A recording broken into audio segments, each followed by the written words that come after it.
Parabéns. Desde logo chamo Júlio César Garcia para a sua apresentação intitulada Big Sustainable Data. Júlio César se encontra? Estou aqui. Boa tarde, professor. Por favor, boa tarde. Muito boa tarde, professor Daniel. É realmente sempre um dilema, né? A gente entra aqui na hora de falar, se a gente fica com alguns minutos para cumprimentar e prestar homenagens a tantas pessoas queridas e importantes, ou se a gente vai e fala, né? E eu acho que eu não vou conseguir fazer nenhum dos dois direito. Então eu vou só aqui realmente externar os cumprimentos a todos os colegas aí em nome do professor Daniel. Eu quero agradecer ao professor Juarez, sem dúvida o nosso grande líder e inspirador. E eu faço, professor, também homenageando a professora Adriana Schier, em nome de quem eu elogio a todos os demais colegas que estão envolvidos nesse nosso evento. É realmente fantástico, né, a gente poder estar com um grupo desse nível discutindo esse tema. Eu faço parte do programa de mestrado em Direito da Univel, uma universidade lá de Cascavel, no oeste do Paraná, que tem como área de concentração Direito, Inovação e Regulações. E dentre as duas linhas de pesquisa do programa, eu estou inserido na linha de Direito e Inovações Tecnológicas, mas eu tenho o desafio de analisar essa relação a partir da sustentabilidade. Então é nesse sentido que as minhas pesquisas ultimamente têm sido nesse sentido, de tentar entender um pouco os elementos, os limites, as características da relação da inovação tecnológica e da sustentabilidade. E eu vi que a fala da Gisele Dotzer na relação da digitalização do governo em prol da sustentabilidade, essa ideia de integração de sistemas. Eu vi também o André Afonso falando sobre essa importância da visualização, análise, tratamento de dados, né? Também pegando um pouquinho de carona agora na última fala da Caroline Bittencourt quanto ao papel do Estado nesse processo de ser um propulsor da inovação e, naturalmente, uma inovação, né, a favor da sustentabilidade, são algumas das abordagens que eu acho que tem a ver com um pouco que eu vim trazer aqui de uma pequena contribuição, mas talvez no sentido de que a ideia desse Big Sustainable Data, ele tem, acho que uma superestrutura, de certo modo. Ela tá um pouco uma proposição voltada para o instrumento, mas também eu diria que para, vamos dizer assim, o resultado que se pode obter com isto, né? Então a minha contribuição aqui, que não é original com relação exatamente a esse tema, eu acho que um pouco de mostrar talvez essa ideia dinâmica, né? De que os dados podem servir para propósitos que são maiores do que simplesmente marketing, controle, entre outras utilizações que têm sido mais comuns, né?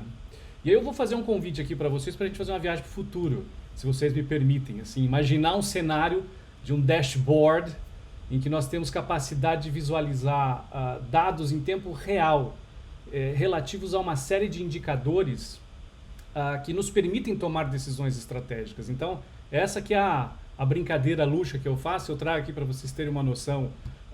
O World Meters é um site que apresenta por estatística e muito esboçante, né, dados que têm a ver com mudanças na natureza, mudanças com relação ao consumo de água. Fique imaginando a quantidade de energia que essa nossa conferência está nesse momento utilizando.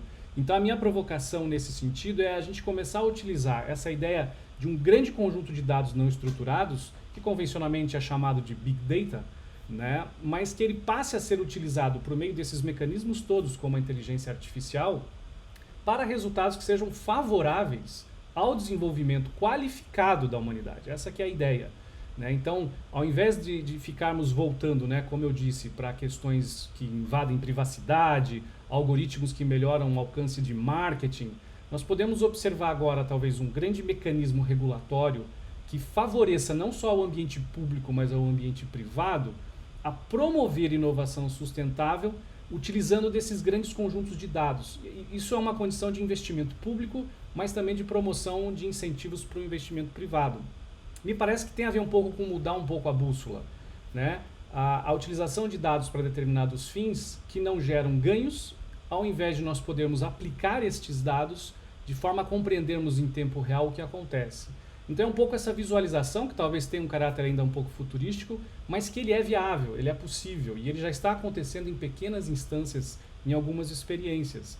E aí a gente pode observar então que um dos fatores sérios do direito, com todos esses sistemas que nós estamos vendo surgindo com lei de governo digital, novas licitações, a própria legislação brasileira de inovação, que cada vez tem sido aprimorada, startups, mas de favorecer, portanto, ao surgimento desse tipo de sistemas integrados que nos favoreçam a visão estratégica.